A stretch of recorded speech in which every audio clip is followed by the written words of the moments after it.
Most Americans reject push by Biden Dems to change Supreme Court poll. As Democrats gather in Chicago, a new poll finds Americans wary of a push by the party to radically alter the Supreme Court. A new nationwide survey highlighted in a Wall Street Journal opinion editorial found that most Americans don't support sweeping changes to the Supreme Court, despite President Biden's last-minute push for such a measure. The WSJ cited a Mason-Dixon Polling Strategy survey that found support for the separation of powers, just as many of the speakers at this week's Democratic National Convention seek to undermine it.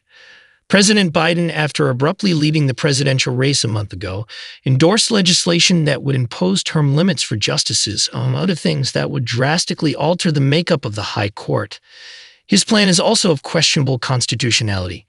According to the Journal, the Mason-Dixon poll found that after asking likely voters if they support or oppose amending the U.S. Constitution to change the structure of the U.S. Supreme Court, 52% of them oppose the idea, while 41% of likely voters support the idea of amending the Constitution to change the court structure. Noting that for over 150 years, the United States Supreme Court has had 9 justices, and that court packing is generally defined as increasing the number of Supreme Court seats, primarily to alter the ideological balance of the court, the poll asked respondents if they agree with court packing. Only 34% supported such a plan, while 59% opposed and 7% of likely voters were undecided.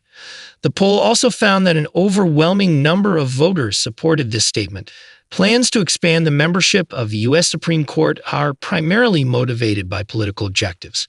Additionally, a full 87% of likely voters, including 84% of Democrats, agree with the following statement.